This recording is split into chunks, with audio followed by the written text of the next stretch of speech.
इस ब्रह्मांड में 2 ट्रिलियन गैलेक्सीज हैं और हर गैलेक्सी में अरबों स्टार्स और अनगिनत प्लैनेट्स हैं। तो फिर सवाल यह है कि हम अकेले क्यों हैं? क्या एलियंस छुपे हैं या फिर हम उन्हें ढूंढ नहीं पा रहे हैं? अगर एलियंस हैं तो दिखते क्यों नहीं है? आपने कभी रात में आकाश की ओर देखा है? एक चमकीला ऑब्जेक्ट, फिर दूसरा, फिर अनगिनत स्टार्स। लेकिन क्या आप जानते हैं कि यह सिर्फ हमारे आंखों की दुनिया है? असल में ब्रह्मांड इतना विशाल है कि हमारी कल्पना भी उसकी तुलना में बहुत छोटी लगती है।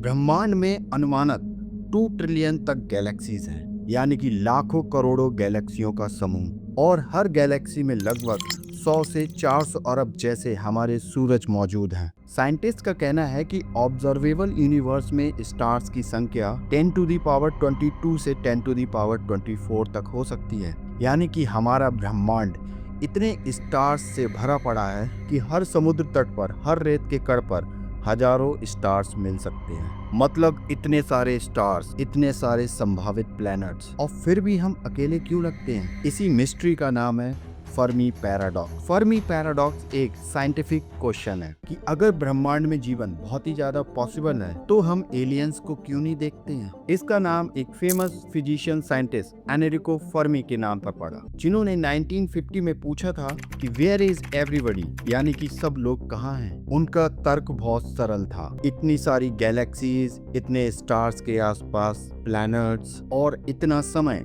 I mean 13.8 बिलियन ईयर्स, कि अगर जीवन बन सकता है तो कहीं न कहीं विकसित होना चाहिए। दोस्तों, हमारे मिल्की वे में सन जैसा हमारा एक ही स्टार नहीं है, बल्कि वहाँ पे 100 से 400 अरब स्टार्स हैं और हर स्टार्स के पास कई सारे प्लैनेट्स होने की पॉसिबिलिटी है। कई साइंटिफिक एस्टिमेट कहते हैं कि हर स्टार्स के पास कम से कम एक प्लैनेट हो सकता है। अगर हर गैलेक्सी में इतने सारे स्टार्स हैं और ब्रह्मांड में ट्रिलियन गैलेक्सीज हैं, तो प्लैनेट्स की संख्या बिलियन टू ट्रिलियंस हो सकती है। लेकिन अगर यूनिवर्स में इतने सारे प्लैनेट्स हैं तो फिर जीवन क्यों नहीं मिला? अब आते हैं मेन क्वेश्चन पर। साइंटिस्ट का कहना है कि अगर जीवन बन सकता है तो बुद्धिमान जीवन और उसकी सभ्यताएं बन सकती हैं। कई साइंटिस्ट ने कहा है कि अगर एडवांस सिविलाइजेशन अस्तित्व में आती है तो वह अपने स्टार सिस्टम को छोड़कर पूरी गैलेक्सी में फैल सकती है, वो भी केवल 10 लाख साल से भी कम समय में। इतना समय ब्रह्मांड के लिए एक पल से ज्यादा नहीं है। लेकिन सवाल यह है कि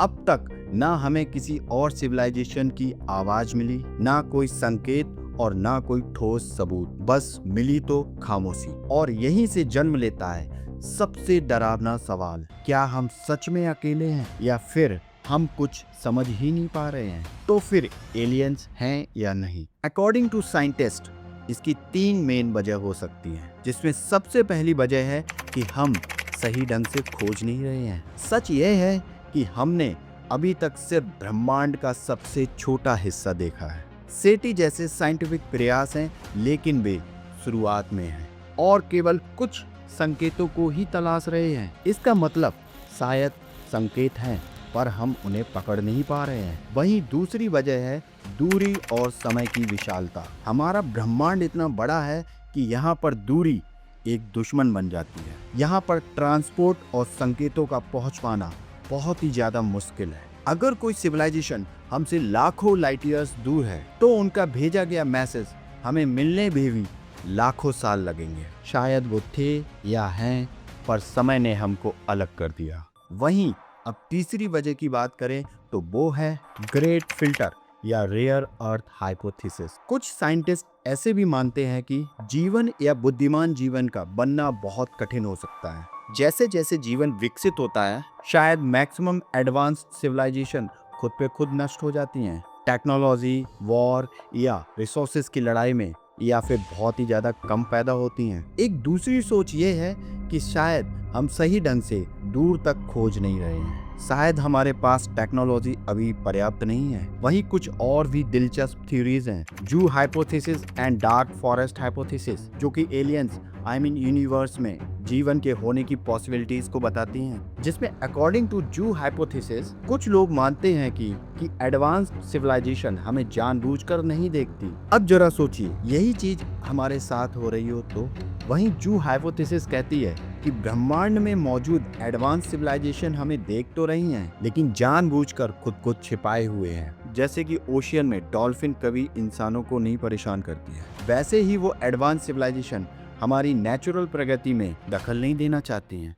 हमारे रेडियो सिग्नल्स, सैटेलाइट और न्यूक्लियर टेस्ट, शायद उनके लिए ये सब किसी बच्चे की पहली आवाज़ जैसे हों, लेकिन उनके लिए हम अभी तैयार नहीं हैं। शायद हम उनके लिए एक एक्सपेरिमेंट है या फिर एक संरक्षित प्रजाति। और जब तक हम टेक्नोलॉजी, कॉन्शियसनेस और जिम्मेदारी में आगे नहीं बढ़ते हैं, तब तक वो हमें सिर्फ खामोशी से देखते रहेंगे। वहीं पर डार्क फॉरेस्ट हाइपोथेसिस के अकॉर्डिंग ब्रह्मांड एक डार्क फॉरेस्ट है जहां पर सभी सिविलाइजेशंस छुपकर रहती हैं, क्योंकि इस ब्रह्मांड में खुलकर दिखना जोखिम भरा हो सकता है। तो आप क्या सोचते हैं? क्या हम अकेले हैं? क्या जीवन है पर हम इसे ढूंढ नहीं पा रहे हैं, या फिर एडवांस सिविलाइजेशन हमारे सामने है पर हम समझ नहीं पा रहे हैं? साइंटिस्ट आज भी फर्मी पैराडॉक्स को दुनिया के सबसे बड़े सवालों में से एक मानते हैं। इस विषय का जवाब शायद आने वाले सालों में मिले, जैसे कि बेहतर टेलीस्कोप, बेहतर खोज और तकनीक और समझ के साथ। लेकिन जो बात निश्चित है कि हमारा ब्रह्मांड इतना विशाल, इतना मिस्टीरियस और इतना अद्भुत है कि उसे समझने की कोशिश ही